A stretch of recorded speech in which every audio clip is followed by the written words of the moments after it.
सर्वप्रथम सर्वांना श्री स्वामी समर्थ. स्वामी महाराजांच्या कृपेने तुमच्या सर्व चांगल्या इच्छा पूर्ण होत ही स्वामींचरणी प्रार्थना करते आणि आजच्या व्हिडिओला सुरुवात करते. 10 मे शुक्रवार रोजी अक्षय तृतीया आलेली आहे. काही खास उपाय आपल्याला ह्या दिवशी करायचे आहे. ह्या दिवशी सकाळी लवकर उठून लक्ष्मी नारायण विधिवत पूजन करा. पंचामृताने अभिषेक घालून नंतर स्वच्छ पाण्याने अभिषेक घाला देवांच्या मूर्तीला. त्यावर तांदळाच्या राशीवर स्थापित करा मूर्तींना.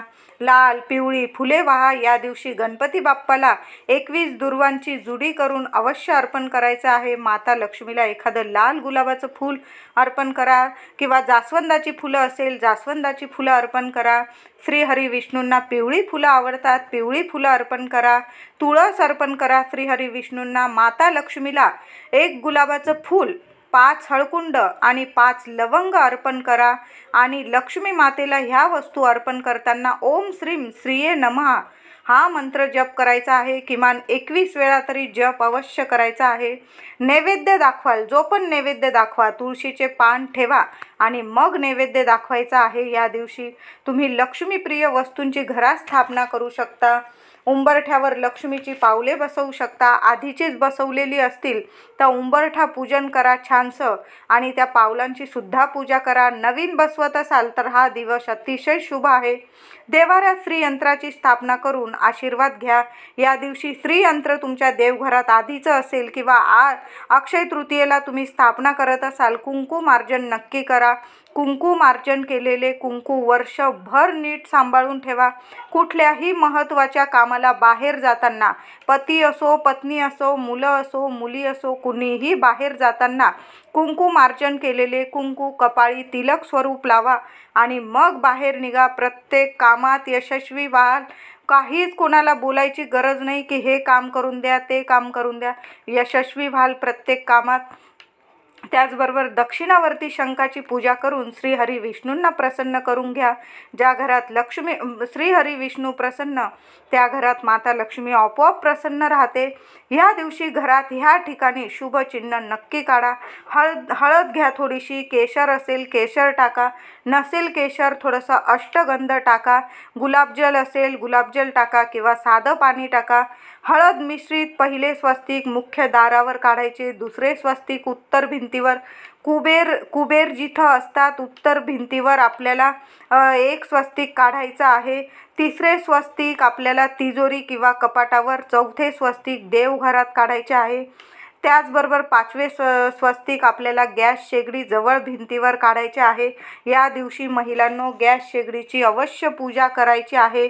या दिवशी अन्नपूर्णा जयंतीसुद्धा आहे. अन्नपूर्णा मातेची पूजा करा.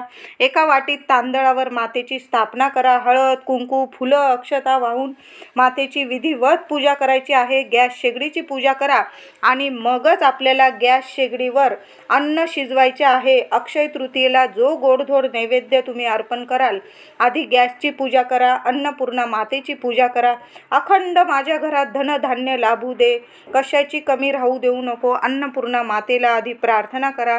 माता लक्ष्मीची पूजा करा आणि मग गोडधोड जेवण करायला सुरुवात करा. 6वे स्वस्तिक आपल्याला पिण्याच्या पाण्याजवळील भिंतीवर काढायचे आहे. पिण्याच्या माठाजवळ पितृदेवतांचा वास असतो. नक्की पिण्याचा माठ जिथं तुम्ही भरलेला असेल तिथं 1 स्वस्तिक काढा. सकाळी पण पिण्याच्या पाण्याजवळ माठाजवळ 1 दिवा लावा. संध्याकाळी सुद्धा लावायचा आहे 1 दिवा. असे 6 स्वस्तिक काढायचे आहे. त्याचबरोबर माता लक्ष्मीसह श्री हरी नारायणांची सुद्धा या दिवशी पूजा करायची आहे. हळद श्री विष्णू प्रिय आहे आणि जी गोष्ट देवांना प्रिय तीच देवी मातेला प्रिय आहे. या दिवशी देवघरात मंगल कलश जरूर भरा. तुमचं दुकान असेल व्यापार असेल तिथं सुद्धा तुमचं देवघर असेल तिथं सुद्धा सर्वांनी या दिवशी मंगल कलशाची स्थापना करायची आहे. कनकधारा स्तोत्र किंवा लक्ष्मी स्तोत्र पठण करायचं आहे. त्याचबरोबर महालक्ष्मी अष्टकाचा पाठ 16 वेळा 21 वेळा किंवा 108 वेळा जरूर पठण करायचं आहे, बोलायचं आहे. तुम्हाला नाही जमला कारण भरपूर कामं असतील अक्षय तृतीयेला, किमान 1 वेळा तरी नक्की श्रद्धेने पठण करा. तुमच्यावर देवी माता लक्ष्मी अतिशय अतिशय प्रसन्न राहील, तुमची आर्थिक स्थिती मजबूत होईल। या दिवशी तुळस दारात लावलेली खूप शुभ ठरते।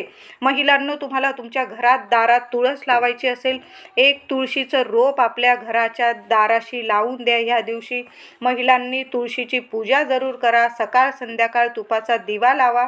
या दिवशी देवी लक्ष्मीला खिरीचा नैवेद्य अवश्य दाखवा। तुम्ही पुरणाचा दाखवा, आंब्याचा रसाचा दाखवा, कुठलाही नैवेद्य दाखवा, पण थोडी का होईना तांदळाची खीर करून देवी लक्ष्मीला तांदळाच्या खिरीचा नैवेद्य दाखवा, किंवा तुम्ही गव्हाची खीर केली तरीही चालेल। त्याचबरोबर विवाहासाठी, मंगल कार्यासाठी हा योग खूप शुभ समजला जातो। या योगावर सुवर्ण खरेदी, लक्ष्मी प्रिय वस्तू खरेदी केले असता त्यांची वृद्धी होते। सोने खरेदी करून घरी आणल्यावर देवघरात देवापुढे ठेवून महालक्ष्मीची पूजा करा, त्यामुळे सोने अक्षय टिकते। सोन्यासोबतच ज्या दिवशी तुम्ही अक्षय तृतीयेची म्हणजे सोन्याची पूजा करेल त्या दिवस रात्र सोनं आपल्या देव्हाऱ्यातच ठेवा। अक्षय सोनं टिकून राहील, तुमच्या घरात भरभराट होईल। तुमच्या घरात लगेच सोन्याची पूजा करून ते सोनं लगेच उचलून घेऊ नका। दिवस रात्र देवी लक्ष्मी समोर ते सोनं तिथंच ठेवून द्या। दुसऱ्या दिवशी उचललं ती सोन्याची डबी वगैरे असेल, तुम्ही जे सोन्याची पूजा कराल, सोनं चांदी ते तिथंच राहू द्या दिवस रात्र, आणि मग तिथून उचलायचं आहे। उचलायची घाई करू नका। त्याचबरोबर घर, वाहन इत्यादी गोष्टींच्या खरेदीलाही हा योग खूप शुभ असतो। या दिवशी लहान मुलांना आवडीचे पदार्थ अवश्य खायला घाला।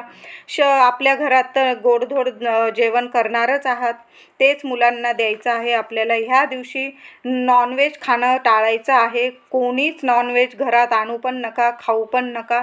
ह्या दिवशी कुठल्याही कामाची शुभ सुरुवात हमखास तुम्हाला यश मिळवून देणारी राहील।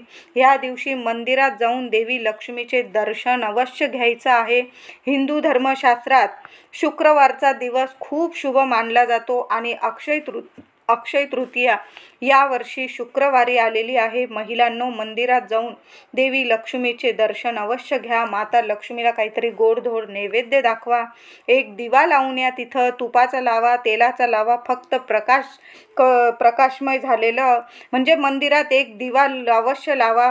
प्रकाशमय करून या मंदिर। संध्याकाळी जा, सकाळी जा, तुम्हाला जेव्हा वेळ मिळेल तेव्हा जा। जोडीने गेलात तर अतिशय उत्तम। जोडीने देवी लक्ष्मीची, माता लक्ष्मीची पूजा करायचं आहे। त्याचबरोबर या दिवशी देवी लक्ष्मीची पूजा केल्याने लक्ष्मीची कृपा प्राप्त होते, घरातून दारिद्र्य निघून जाते। सकाळी आणि संध्याकाळी देवी लक्ष्मी समोर शुद्ध साजूक तुपाचाच दिवा लावायचा आहे आपल्याला। या दिवशी आपल्या कुलदेवतेची सुद्धा मनोभावे पूजा करायची आहे। प्रत्येक कामात यशस्वी व्हाल, घरात तुमच्या सुख समृद्धी नांदेल। या दिवशी झालं, तुम्हाला श्री स्वामी चरित्राचे पारायण अवश्य करायचे आहे। या दिवशी श्री हरी विष्णू सहस्त्र नामावली पठण करा, किंवा पठण नसल करता येत ऐका तरी यूट्यूबवर लावून द्या, एकदा तरी ऐका। या दिवशी गरिबांना दान धर्म केल्याने पितृदोषातून मुक्तता मिळते। त्याचबरोबर गाईला आपल्याला हिरवा चारा खाऊ घालायचा आहे। मी तुम्हाला थोडक्यात सांगत आहे। व्हिडिओ वाढवला तर तुम्हीच म्हणाल की व्हिडिओ वाढवला, काही पण सांगताय, ह्या खूप व्हिडिओ वाढवताय, म्हणून मी तुम्हाला थोडक्यात सांगत आहे आणि घाईघाईत सांगत आहे। गाईला हिरवा चारा खाऊ घालून आशीर्वाद घ्या।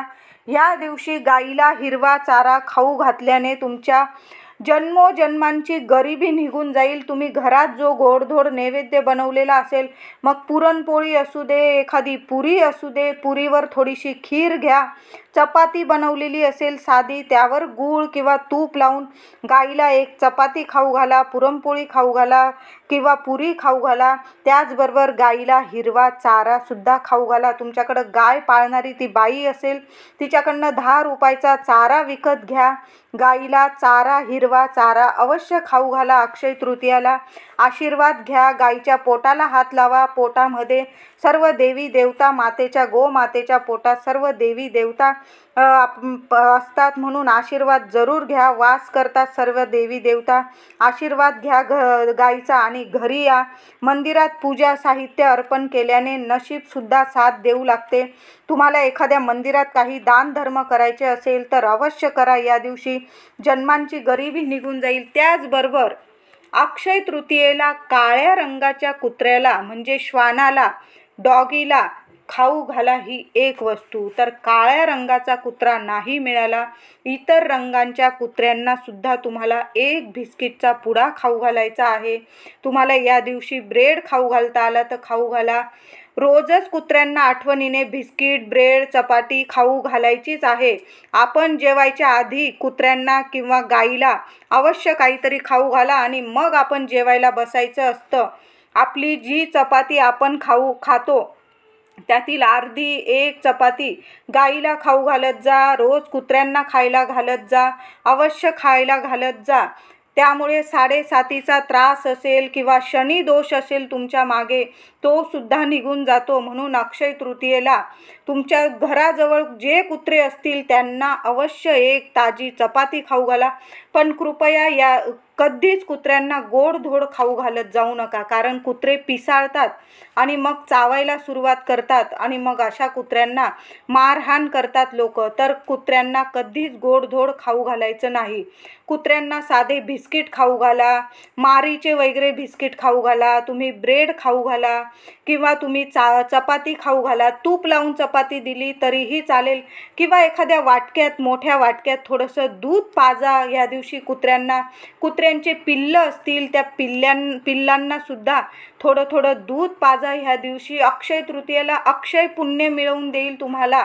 खूप छान उपाय आहे. कुत्र्यांना अवश्य खाऊ घाला, दूध पाजा. त्या लहान पिल्लं असतील तुमच्या घराजवळ वगैरे, तुम्ही म्हणाल हा लहानसा उपाय काय पण सांगतात, पण नाही, तुम्हाला अक्षय पुण्याची प्राप्ती मिळवून देईल. जन्मोजन्मांचं तुमचं पितृदोषसुद्धा निघून जाईल. त्याचबरोबर अक्षय तृतीयेच्या दिवशी महिलांनो अवश्य संध्याकाळी लक्ष्मी येण्याच्या वेळी एखाद्या मातीच्या पंतीत किंवा धूप भांड्यात कापूर जाळून श्री आदि दत्त गुरु महाराजांची, आपल्या स्वामींची, गणपती बाप्पांची, देवी लक्ष्मीची, तुमच्या कुलदेवीची तुम्हाला जेवढ्या आरत्या करायच्या आहे करून घ्यायच्या आहे आणि त्याच कापरावर थोड्याशा लवंगा आणि थोडीशी पिवळी मोहरी जाळून संपूर्ण घरात फिरवा. ज्या ज्या दिवशी लक्ष्मी नारायणाचे पूजन करावे त्या दिवशी घरात कापरावर पिवळी मोहरी आणि लवंगा अवश्य जाळावा. ते सर्व जळाल्यानंतर, थंड झाल्यानंतर, महिलांनी करा हा उपाय, पुरुषांनी करा, अवश्य करा. त्या सर्व वस्तू थंड झाल्यानंतर त्यातील थोडीशी रक्षा हातात घ्या. मुख्य दारात उभे राहून घरातील सर्व नकारात्मकता, पितृदोष, वास्तुदोष, शत्रुदोष सर्व काही नष्ट होऊ दे असं बोलून ती रक्षा जोरात घराबाहेर फुकून द्यायची आहे. महिलांनी करा, पुरुषांनी करा, कुणीही हा उपाय करा, पण घरातल्या कर्त्या व्यक्तीनेच, ज्याने कापूर जाळलेला असेल त्यानेच हा उपाय करावा. महिलाच कापूर जाळतील. महिलांनो तुम्हीच करायचं आहे. थोडीशी रक्षा सर्व काही विझल्यानंतर, मोहरी, लवंगा, कापूर जळल्यानंतर थोडीशी चिमूटभर रक्षा हातात घ्या. उजव्या हातात मुख्य दारात उभ्या राहायचं आहे आणि जोरात फुंकर मारून द्यायची आहे. फुंकर मारण्याच्या आधी जी काही नकारात्मकता माझ्या घरात आहे ती दूर होऊ दे, नष्ट होऊ दे असं बोलून जोरात फुकून द्यायचं आहे. घरात यायचं, हातपाय धुवा आणि मग इतर कामाला हात लावा.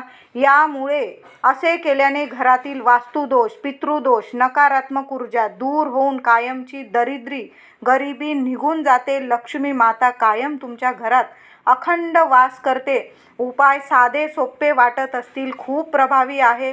व्हिडिओ आवडला असेल लाईक करा, शेअर करा, चॅनलला कृपया सबस्क्राईब करा आणि यातील एक तरी उपाय अक्षय तृतीयेला अवश्य करा. माझ्याकडून, माझ्या परिवाराकडून तुम्हा सर्वांना अक्षय तृतीयेच्या खूप खूप शुभेच्छा. धन्यवाद.